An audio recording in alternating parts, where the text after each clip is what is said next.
Olá, Eutunautas! Estamos de volta no canal. Dessa vez eu tenho uma convidada muito especial, Olá. minha BFF.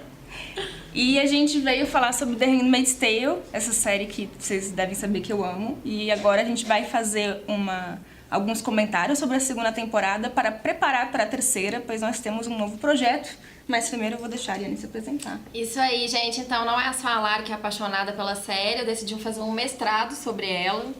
É tão angustiante, tão apavorante aquele futuro distópico que eu decidi estudar mais sobre isso, até porque que ele gera tantos sentimentos assim na gente, né? E aí vambora, vamos fazer uma análise aqui pra gente se preparar pra terceira temporada. Isso aí, a terceira temporada estreia ainda nessa semana, na semana que você está vendo esse vídeo, e a gente vai fazer comentários semana a semana de cada episódio. Então esse aqui é um preparatório pra você lembrar o que é mais importante da segunda, saber o que a gente achou um pouco, pra gente partir, então continue acompanhando toda semana, tá? Não só hoje. Isso aí. Pra quem não viu, tem um vídeo falando sobre a primeira temporada aqui no canal, com os meninos do Mexido, que também estão fazendo vários projetos sobre The Handmaid's Tale, então assistam aí caso você também queira relembrar a primeira temporada. Mas no geral, segunda temporada, você achou melhor, pior que a primeira que você achou, no geral? É diferente, né? Eu acho que a primeira temporada ainda estava muito colada ali no livro, né? No conto da Aya. Então parecia que ele tinha um propósito melhor para cada episódio, assim, até porque tem menos episódios também, né? A segunda temporada achei muito bacana, muito boa, principalmente quando ela vai evoluindo, assim, o psicológico dos personagens. Não existe o mal e o bom, as pessoas são bem mais complexas, né, do que isso. Mas, no geral, achei um pouco cansativo, assim, sabe? Não sei, achei que tem episódios ali que são muito longos ou são focados em coisas muito específicas. Eu senti a mesma coisa, assim. A primeira eu gosto muito, inclusive depois de ler o livro eu ainda gosto muito, porque mesmo já tendo o livro, a primeira ela tomou várias liberdades e ela meio que funcionou de forma complementar, assim. Então, por exemplo, o livro é todo em primeira pessoa, né? Ela narrando. Na primeira, como não é só a narração dela, a gente consegue ver muito mais o universo do Gilead do que a gente consegue ver no livro, inclusive, né? Porque a gente tem mais possibilidades que a câmera permite e o livro não permite. Então eu achei ela muito completinha por causa disso. Ela não tem tempo morto, a primeira. Ela é muito fechadinha, assim, muito sabe? Fechadinha, todo né? episódio é importante, todo episódio tem um desenvolvimento. Nessa, como eles não têm um livro, eu acho que em alguns momentos, por mais que tenha essas vantagens de terem desenvolvido mais personagens que a gente não viu desenvolvido na primeira, mas eu acho que ela pecou em vários momentos, assim, sabe? Por não ter essa base. Por ele meio que fazer essa criação mais livre do que do livro, eu acho que ele acabou se perdendo em alguns momentos. Mas ao mesmo tempo ele dá mais dicas do que aconteceu pra Gilead se formar, né? Sim. E aí, com os flashbacks, a gente fica sabendo, né? Igual aparece lá, a Casa Branca teve um ato de terrorismo, no Capitólio teve um ato de terrorismo. Acontece uma guerra, né? E essa guerra tá continuando ali, que eu acho que a primeira temporada foca muito na formação das aias, né?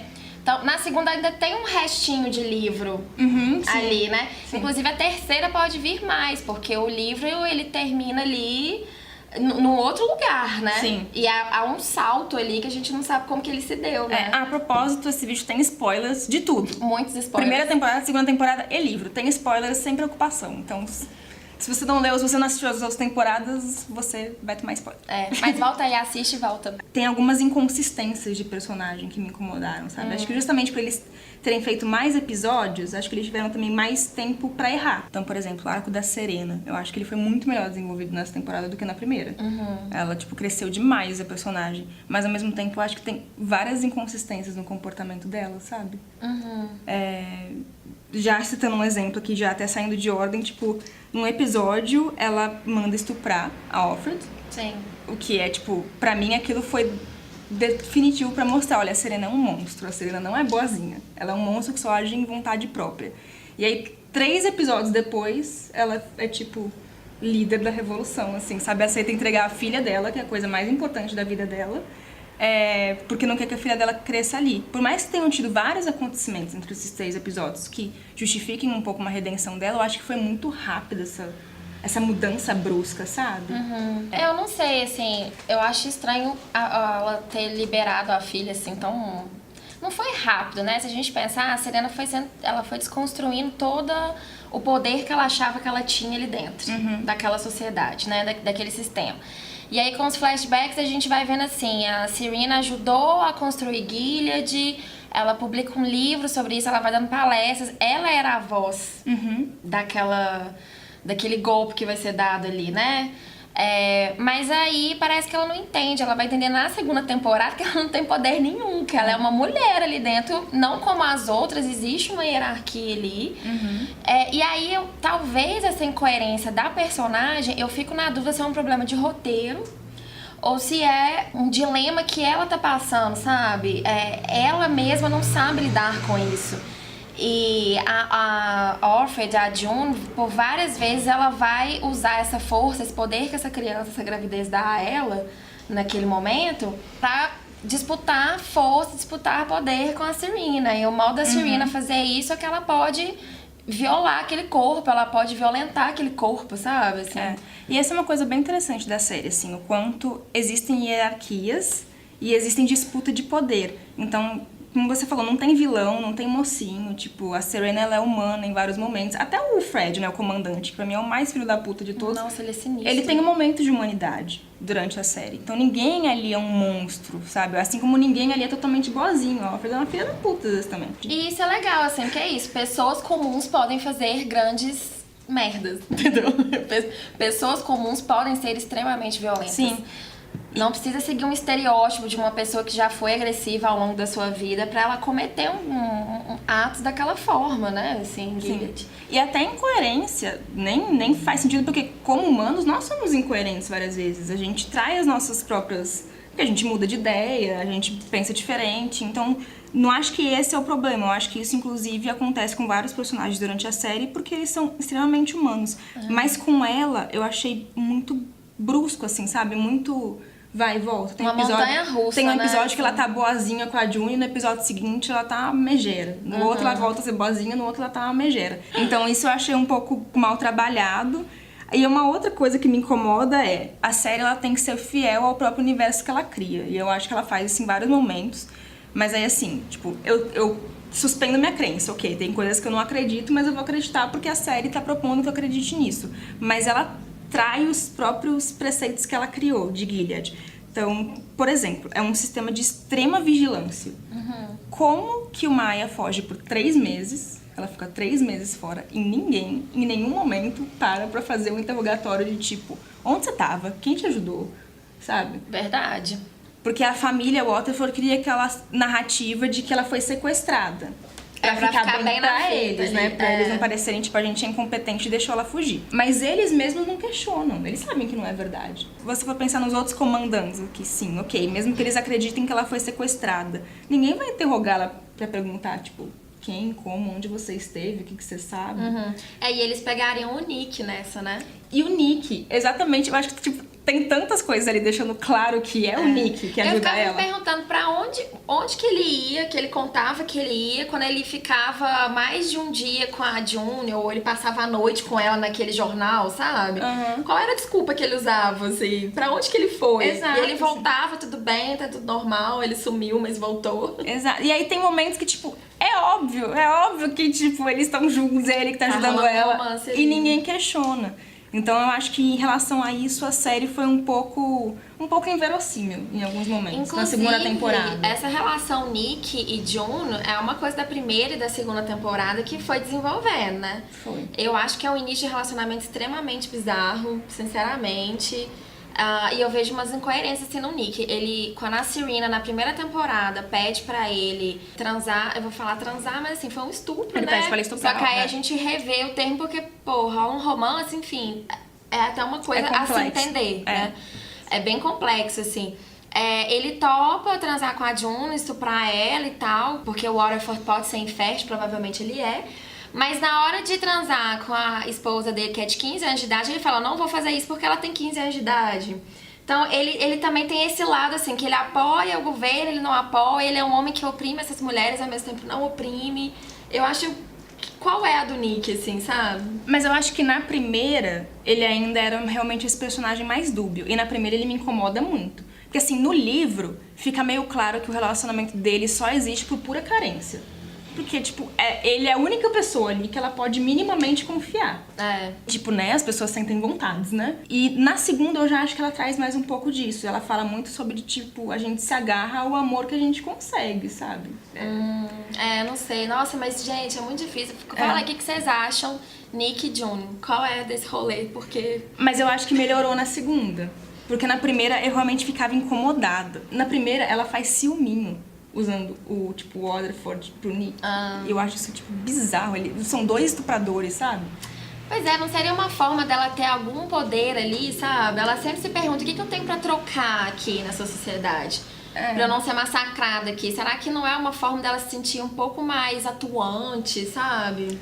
Eu acho que sim. Mas eu fico um pouco incomodada na primeira. Até porque na primeira, ela sabe que ele é um olho. Ela sabe que, tipo, ele dedura pessoas como ela, sabe? Aí, mais pro final da primeira e na segunda, a gente vai vendo que ele também faz parte do Mayday. Ele também faz parte da resistência. E aí a gente vai simpatizando mais com ele pra gente falar, ok, é legal. Ele ajuda ela a fugir.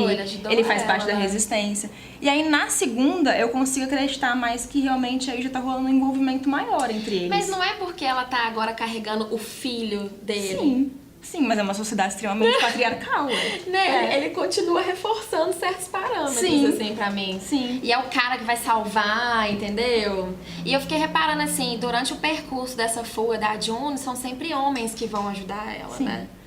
Mas mulher não teria a menor chance. Não tem a menor chance, e eu acho interessante como que a série tensiona a relação entre essas mulheres também. A Rita, por exemplo, que é a Marta na casa, né, dos Waterford, ela não gostava da June na primeira temporada, ela tratava ela super mal, mas eu acho que ela vai vendo que a June tá sofrendo tanto que ela se compadece, né, parece. A Rita da primeira pra segunda temporada é, assim, outra pessoa, assim, achei. Eu acho que são esses tensionamentos que a série faz, sabe? A sociedade nos obriga a nos ver como rivais. Então, em vários momentos, elas se veem assim, tipo, Serena e June, tipo, rivais o tempo inteiro. Eles colocam isso propositadamente, né? O tempo todo disputando. Mas ao mesmo tempo em que tem essas disputas, em vários momentos elas percebem que unidas elas são mais fortes, né? E isso é bem feminino, né? O quanto a gente é treinada a disputar, mas ao mesmo tempo a gente vai percebendo que existe meio que uma força coletiva em ser mulher, sabe? Então eu acho isso bonito na série. Eu acho que é na primeira temporada e no livro também fala, se eles não queriam que nós nos tornássemos um exército, por que eles deram uniformes pra gente, né? Então, é legal. Inclusive, eu acho que é mais ou menos aí que a terceira temporada tá indo, né? Até porque da segunda pra terceira, vários personagens se implicaram completamente ali, né? Então, ou eles vão ter que partir pra uma revolução, ou eles vão sofrer muita sanção. Porque eles já fizeram a rebeldia total ali dentro. A Emily é uma das que... Ela é totalmente inadequada àquele sistema, né? Ela foi como aia, depois ela é punida, ela é mutilada... Aí depois mandam ela pras colônias, aí volta com ela pra sociedade ali, pra casa de um comandante, e ainda assim a Emily não se subjuga, né? Ela não aceita, mas é isso, assim, talvez o que dê a fraqueza a elas é o que dá poder também, que é o fato de elas serem mulheres ali, né?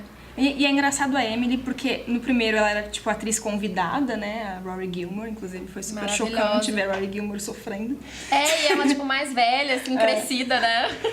E eu acho que o público gostou tanto dela na primeira que na segunda ela já teve um papel de destaque bem maior, né? Ela nem é mais atriz convidada, ela tá na maioria dos episódios. Em compensação, a Moira tinha muita participação no primeiro, nesse segundo já deu uma baixadinha. Apagou mais, né? É uma pena, porque eu acho a atriz excelente e achei o personagem muito legal e é isso, a Moira também, ela não aceitava de jeito nenhum, né? Mas eu tenho preguiça do ar pro Canadá. Toda vez que vai pro Canadá eu falo, ai, que preguiça. Mas... É porque é meio paradão, né? Assim, o que tá acontecendo no Canadá? Traumas, né? O que sobrou pro Canadá foi aquelas pessoas vivendo seus traumas, assim, porque talvez essa seja a dimensão. Você sobrevive, você consegue sair desse regime de exceção, mas ele sai de você, você consegue... Qual que é o nível de sobrevivência que você tem aí, né? É algo que vai te marcar pro resto da vida, né? Não só fisicamente, mas mentalmente, enfim. Inclusive, todos os episódios, tirando um dos episódios dessa temporada, todos têm flashbacks, né? Que também é algo que eles mantiveram da primeira.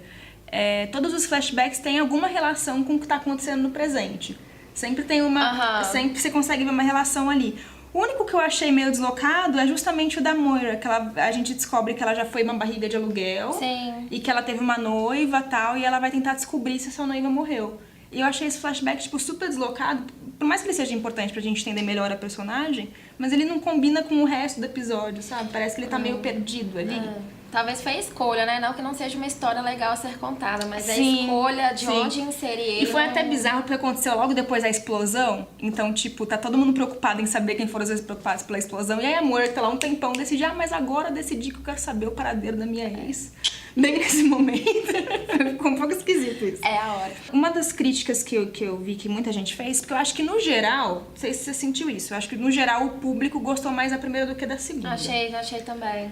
E eu acho que uma das críticas que as pessoas fizeram foi que a segunda pesou mais em tortura. Focou demais no sofrimento, né? O que você acha? Você concorda com isso?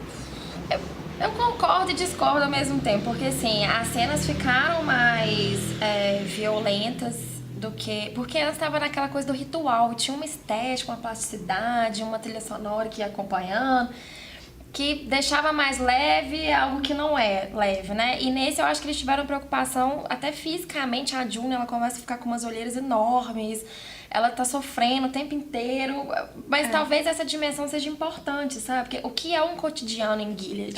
Um cotidiano de sofrimento, assim, é um sofrimento, uma violência que é banalizada totalmente. Ela é demais, e é esse que é o problema, tá demais, né? Mas eu acho que nenhuma violência em The Handmaid's Tale é desnecessária. Não, também não achei. Elas são importantes pra você entender a trama. Então, eu concordaria se fosse gratuito. Se fosse tipo, nossa, ela tá apanhando sem motivo nenhum.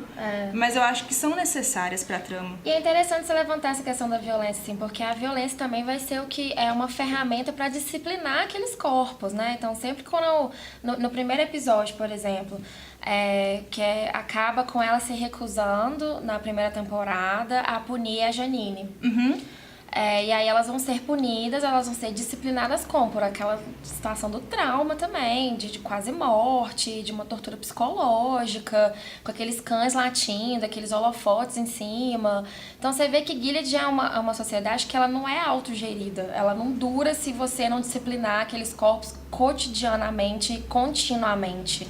As pessoas não estão agindo naturalmente ali, elas são vigiadas, né? Então faz sentido essa violência ser tão frequente para que aquele sistema ocorra, né? Assim. Eu concordo também.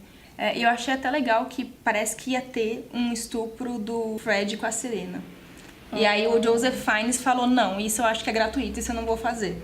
E aí ele conseguiu cortar do roteiro, achei isso legal da parte dele, assim. Só um comentário técnico, na primeira temporada a maioria dos episódios foram dirigidos por mulheres. Dos 10 episódios, 8 foram dirigidos por mulheres. E esse era um grande trunfo, acho, da primeira temporada, assim. A equipe por trás das câmeras também era majoritariamente feminina, inclusive roteiristas. O criador da série é o Bruce Miller, então ele é sempre creditado como roteirista.